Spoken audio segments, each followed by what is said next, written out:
ഗുരുവും നടരാജഗുരുവിൻ്റെ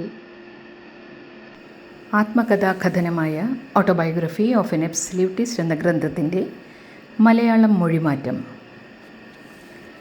പുസ്തകം 2, അധ്യായം 1. ഗുരുകുലം ജനിക്കുന്നു. ഭാഗം 1. 1923 മുതൽ 1928 വരെയുള്ള എൻ്റെ ജീവിതം സാഹസികതയും അനിശ്ചിതത്വവും നിറഞ്ഞതായിരുന്നു. പരീക്ഷണങ്ങളും തയ്യാറെടുപ്പുകളും കൊണ്ട് എന്നും പ്രത്യേകം ഓർമ്മയിൽ വരുന്നതാണ് ഈ അരദശാബ്ദക്കാലം. ദാരിദ്ര്യം, രോഗം, ശിക്ഷാർഹമായ കുറ്റം ചെയ്യൽ, വെടിപ്പില്ലാത്ത സ്ഥലത്ത് ഞെരുങ്ങിക്കൂടിയുള്ള താമസം, 26 അംഗങ്ങളുള്ള ഒരു കൃത്രിമ കുടുംബം, അതിനുവേണ്ടി ഞാൻ മാത്രം ചിലവിനന്വേഷിക്കുന്നവനായിരിക്കുക. ഇതെല്ലാം കൂടി വീട് വിട്ട ശേഷമുള്ള എൻ്റെ സാഹസിക ജീവിതത്തിലെ സ്വൈരതയും ശേഷിയും പാടെ നശിപ്പിച്ചു കളഞ്ഞു. ഇനി ഒരിക്കലുമില്ല. ഇതെല്ലാം ഞാൻ തന്നെ തനിയെ തലയിൽ വലിച്ചു കയറ്റിയ വിനകളാണ്. ഈ ദുഷ്ടലോകത്തിൽ നല്ലത് ചെയ്യാനും നല്ലവനായിരിക്കാനും തെറ്റായ വഴിക്ക് യത്നിച്ചതിൻ്റെ ഫലമാണ് ഇതെല്ലാം. ധർമ്മിഷ്ഠനായിരിക്കാൻ ഞാൻ ആഗ്രഹിച്ചു. അനാഥ കുട്ടികൾക്ക് വേണ്ടി ഒരു താമസ സ്ഥലം ഉണ്ടാക്കാൻ ആദ്യം ഒരുമ്പെട്ടു.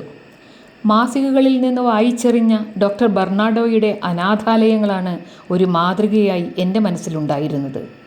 ഹൈസ്കൂളിൽ പഠിക്കുന്ന കാലം മുതൽ എനിക്ക് സാമൂഹ്യ സേവനം ഇഷ്ടമാണ്. കോളേജിൽ പഠിക്കുമ്പോഴും അത് തുടർന്നു. സിലോണിലെ കാൻറ്റിക്ക് ചുറ്റുമുള്ള നാട്ടിൻപുറങ്ങളിൽ മലമ്പനി ബാധിച്ചവർക്ക് ഭേദിയുപ്പും ഖൈനായും കൊണ്ടുചെന്ന് ഞാൻ വിതരണം ചെയ്തിട്ടുണ്ട്. മദുരാശിയിലെ ചേരി പ്രദേശത്ത് പ്രവർത്തിക്കുകയും ഒരു പള്ളിക്കൂടം തുടങ്ങി അവിടെ പഠിപ്പിക്കുകയും ചെയ്തിട്ടുണ്ട്. ഇപ്പോൾ അനാഥരെ നോക്കാനുള്ള സന്ദർഭമാണ് വന്നിരിക്കുന്നത്. അത്തരം 26 എണ്ണത്തിൻ്റെ ദൈനംദിന കാര്യങ്ങൾ നീണ്ട 4-5 സംവത്സരം നോക്കേണ്ടി വന്നു.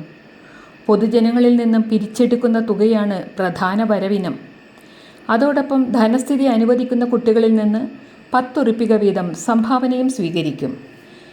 എൻ്റെ കർമ്മം അതിൻ്റെ വലയത്തിനകത്ത് എന്നെ ഇരുത്തി ഞെരിക്കുന്നതായി വൈകാതെ എനിക്ക് ബോധ്യമായി. അതിൻ്റെ മാരകമായ പിടിയിൽ നിന്ന് വിട്ടൊഴിയാനും കഴിയില്ലെന്ന് വന്നു. കാലം ഇത്ര കഴിഞ്ഞിട്ടും അക്കഥ പറയാൻ പ്രയാസം തോന്നുന്നു. ഒരുപക്ഷെ അത് വായിക്കാനും രസം കാണുകയില്ല. എന്നാലും അത് പറയാതെ തരമില്ല. അതെന്നെ പഠിപ്പിച്ച പാഠം എന്തെന്നെങ്കിലും അറിയേണ്ടതല്ലേ? എന്നെപ്പോലെ ഒരു ശുദ്ധ ഹൃദയന് പ്രാതികൂല്യത്തിൻ്റെ മധുരഫലം എന്തെന്ന് അറിയാനെങ്കിലും അത് ഉപകരിക്കും. സ്ഥാനം തെറ്റിയ സതുദ്ദേശങ്ങൾ കൊണ്ടുണ്ടാകുന്ന ദുരന്തങ്ങളിൽ നിന്ന് അത് അയാളെ രക്ഷിച്ചെന്ന് വരും. ഇഷ്ടാപൂർത്ത കർമ്മങ്ങളുടെ വഴിക്ക് ചിന്തിക്കുന്നവർക്കെതിരായി ഉപനിഷത്തുക്കൾ വിരൽ ചൂണ്ടുന്നുണ്ട്. മറ്റുള്ളവർക്ക് ഉപകാരം ചെയ്യാനായി അഹംഭാവത്തോടുകൂടി ഇറങ്ങിപ്പുറപ്പെടുന്ന സാപേക്ഷ മനസ്ഥിതിക്കാരായ പരോപകാര തൽപരരെ ഉപനിഷത്തുക്കൾ നിരുത്സാഹപ്പെടുത്തുന്നുണ്ട്. അവർ പലപ്പോഴും അവർക്കും മറ്റുള്ളവർക്കും ദുർഘടങ്ങളാണ് വലിച്ചു വയ്ക്കാറുള്ളത്. ദാരിദ്ര്യത്തെ നേരിടാൻ ഒരുവന് കുറേ സഹനവും പരിചയവും കൊണ്ട് പ്രയാസമില്ലാതാകും. എന്നാൽ 5 വർഷക്കാലം ഞാൻ അനുഭവിച്ച ശുദ്ധശൂന്യമായ ദാരിദ്ര്യത്തെ വർണ്ണിക്കാൻ -1ൻ്റെ വർഗമൂലത്തിന് സമമാണ് അത് എന്ന് പറയാനേ ആവൂ. ഈ അനുഭവത്തിന് ശേഷം ഇനി ഒരിക്കലും പരോപകാരം ചെയ്യാനായി അഹങ്കാരപൂർവം ഞാൻ ഇറങ്ങിത്തിരിക്കുകയില്ലെന്ന് തീർത്തു പറഞ്ഞു. ആത്മസുഖം നൽകാത്ത മനുഷ്യ സേവനത്തിന് ഞാനില്ല എന്ന് ഒരു 100 വട്ടം ഞാൻ പറയുന്നു. പൊതുവിലുള്ള സുഖവും ആത്മസുഖവും തമ്മിലുള്ള സമന്വയമാണ് വാസ്തവത്തിലുള്ള സുഖം. ഒരു വശത്തേക്ക് മാത്രം ചാഞ്ഞുള്ള സാപേക്ഷമായ സന്മനോഭാവത്തെയും ദീനദയാലുത്വത്തെയും സൂക്ഷിച്ചു കൊള്ളുക. അവിടെ ആപത്തുണ്ട്. സന്യാസിയുടെ ആശ്രമം വിടാൻ ഒരുമ്പെടുന്നു എന്ന ഉപാധ്യായം. കുന്നൂരിലെ നന്ദാവന സദൃശമായ താഴ്വാര പ്രദേശത്തുള്ള ആ ചെറിയ കെട്ടിടത്തിൽ ബോധാനന്ദ സ്വാമിയോടൊത്ത് ഞാൻ കഴിയുന്ന കാലത്ത് ഒരു റെസിഡൻഷ്യൽ സെക്കൻഡറി സ്കൂളിനെ പറ്റിയുള്ള ആശയം എന്നിലിരുന്ന് വിരിയാൻ തുടങ്ങുകയായിരുന്നു. ഇതുവരെ ഉണ്ടായിട്ടില്ലാത്ത രീതിയിൽ മാതൃകാപരവും സ്വതന്ത്രവും ഉപനിഷത്ത് മാർഗത്തിന് യോജിക്കുന്നതുമായിരിക്കണം ആ വിദ്യാലയം. അങ്ങനെ ഒരു ദിവസം ഞാൻ ആ ചിലയ്ക്കുന്ന കുരുവികളോട് യാത്ര പറഞ്ഞു. അതോടെ ദൈവത്തിൻ്റെ നാമം വൃഥാ ഉരുവിടുന്ന ഭജനപ്പാട്ടും ഒഴിവാക്കാൻ കഴിഞ്ഞു. നാട്ടിൻപുറത്ത് ഞാൻ ചുറ്റിത്തിരിഞ്ഞ് നടക്കുമ്പോൾ ഉപയോഗമില്ലാതെ ഒഴിഞ്ഞു കിടക്കുന്ന ഒരു ചെറിയ തേയില ഫാക്ടറി കാണാൻ ഇടയായി. നീലഗിരിയുടെ തെക്കേ ചരിവിൽ സമതലത്തിലേക്ക് പോകുന്ന റോഡ് വക്കിലുള്ള ഒരു വലിയ തേയിലത്തോട്ടത്തിലായിരുന്നു അത്. ക്ലീവ്ലാൻഡ് എസ്റ്റേറ്റ് എന്നു പേരായ ആ തോട്ടം ഒരു രാമസ്വാമി പിള്ളയുടെ വകയാണ്. 1920 ഒരിക്കൽ നാരായണ ഗുരു നീലഗിരി സന്ദർശിച്ചപ്പോൾ ഉപചരിച്ച് ആതിഥ്യം നൽകിയ ഉദാരനായ ഈ തോട്ടമുടമസ്ഥനെ ബോധാനന്ദ സ്വാമിക്ക് പരിചയമായിരുന്നു. ഉപേക്ഷിക്കപ്പെട്ട ഈ തേയില ഫാക്ടറി ഒരു ഒറ്റ തിരിഞ്ഞ പാറയുടെ അടുത്താണ്. അതിൽ തട്ടി ഒരരുവി ഒഴുകുന്നുണ്ട്. മുൻവശത്ത് തൂക്കായ താഴ്വാരം, അതിനു മങ്ങേപ്പുറത്ത് ബകാസുരമല ഉയർന്നു നിൽക്കുന്നു. ചുറ്റുമുള്ള ഗിരിനിരകളെ അടിപണിയിച്ചുകൊണ്ട് തല ഉയർത്തി നിൽക്കുന്ന ഏറ്റവും ഉയർന്ന ശിഖരമായിരുന്നു ഭീമാകാരനായ ഈ ബകാസുരൻ.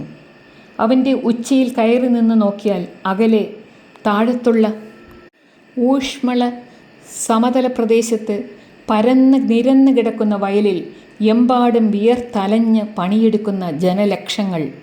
നിലം ഉഴുതുന്നതും വിതയ്ക്കുന്നതും കൊയ്യുന്നതുമെല്ലാം ധൂമപടലത്തിൻ്റെയോ മൂടൽമഞ്ഞിൻ്റെയോ ഇടയിൽ കൂടി അവ്യക്തമായി കാണാമായിരുന്നു. അധികം അകലത്തല്ലാതെ ഒരു വെള്ളച്ചാട്ടവും കാണാനുണ്ട്. തേൻ പനിനീർ ചെമ്പകം, ഓർക്കിഡ്, ലില്ലികൾ, വ്യാഴവട്ടമലരി എന്നിവ കൊണ്ട് നിബിഡമായിരുന്നു ആ കുന്നിൻ ചെരിവ്. 12 വർഷത്തിലൊരിക്കൽ മാത്രം പൂക്കുന്ന വ്യാഴവട്ടമലരിയുടെ സൂര്യാഭിമുഖമായി നിൽക്കുന്ന നീലപ്പൂക്കൾ കൊണ്ട് ആ പർവ്വത പ്രദേശം മുഴുവൻ അക്കാലത്ത് നീലശോഭയിൽ മുങ്ങാറുണ്ട്. ഈ നിയമം പാലിക്കാത്ത റബൽ വ്യാഴവട്ടമലരികളുമുണ്ട്. അവയുടെ പൂക്കലും വളരെ നീണ്ട കാലത്തിലൊരിക്കൽ മാത്രമാണ്. അവ എണ്ണത്തിലും വളരെ കുറവാണ്. പ്രകൃതിയുടെ ഒന്നാകെയുള്ള മുറ അവയും പാലിക്കണമല്ലോ. ഉച്ചിപ്പൂവൻ വണ്ണാത്തിക്കിളികൾ കുറ്റിച്ചെടികളിൽ വന്നിരുന്ന് പ്രാതസന്ധ്യയ്ക്ക് പാട്ടുപാടും. പാറത്തടങ്ങളിലും പന്നച്ചെടികൾക്കുമിടയിലും പായൽ പടലികൾക്കിടയിലും കൂടി ഒഴുകിപ്പോകുന്ന അരുവിയിൽ ഉച്ചസമയത്ത് പോയി കുളിയും അടിച്ചു നനയ്ക്കലും നടത്തുന്നത് രസകരമാണ്. ഈ സ്ഥലത്തുകൂടി സ്വാമിയുടെ കൂടെ നടത്തത്തിന് പോകുമ്പോഴാണ് എൻ്റെ ഉള്ളിൽ പദ്ധതികൾ രൂപം കൊള്ളുന്നത്. ഞാൻ പിന്നിട്ട അധ്യായം, എനിക്കേകിയ വ്യഥ എന്നിൽ നിന്ന് മാഞ്ഞു പോയിരിക്കുന്നു. നന്മ ചെയ്ത് എൻ്റെ ജീവിതത്തെ സഫലീകരിക്കാൻ തന്നെ ഞാൻ പരിശ്രമിക്കുകയായി. ഗുരുകുലം എന്ന പേരിൽ ഒരു വിദ്യാഭ്യാസ സ്ഥാപനം ആ തേയില ഫാക്ടറി കെട്ടിടത്തിൽ തുടങ്ങാനുള്ള പദ്ധതികൾ ആലോചിക്കുകയായി. എന്നും എൻ്റെ അരുമയായിരിക്കാനുള്ള ഗുരുകുലത്തിന് പല പേരുകളും നൽകാൻ ഞാൻ ആലോചിച്ചു. അവസാനം തീരുമാനിച്ചത് നാരായണ ഗുരുവിൻ്റെ പേരിനോട് ഏറ്റവും കുറച്ചക്ഷരങ്ങൾ ചേർത്ത് ഒരു വിദ്യാഭ്യാസ സ്ഥാപനത്തിന് യോജിച്ച പേരിടുക എന്നതാണ്. സങ്കല്പത്തിൻ്റെ പ്രാരംഭം എന്ന ഉപാധ്യായം. ഇൻ്റർമീഡിയറ്റ് പരീക്ഷ ജയിച്ചെന്നറിയുന്നതിന് തൊട്ട് മുൻപുള്ള ഒഴിവുകാലത്ത് കേരളത്തിലെ ഒരു ഓണം കേറാമൂലയിൽ ഞാൻ പോയി താമസിക്കുമ്പോൾ പ്രാചീനകാല ചരിത്രത്തെ അനുസ്മരിപ്പിക്കുന്നൊരു കാഴ്ച കണ്ടു. അതെൻ്റെ ഉള്ളിൽ ആഴത്തിൽ പതിഞ്ഞു.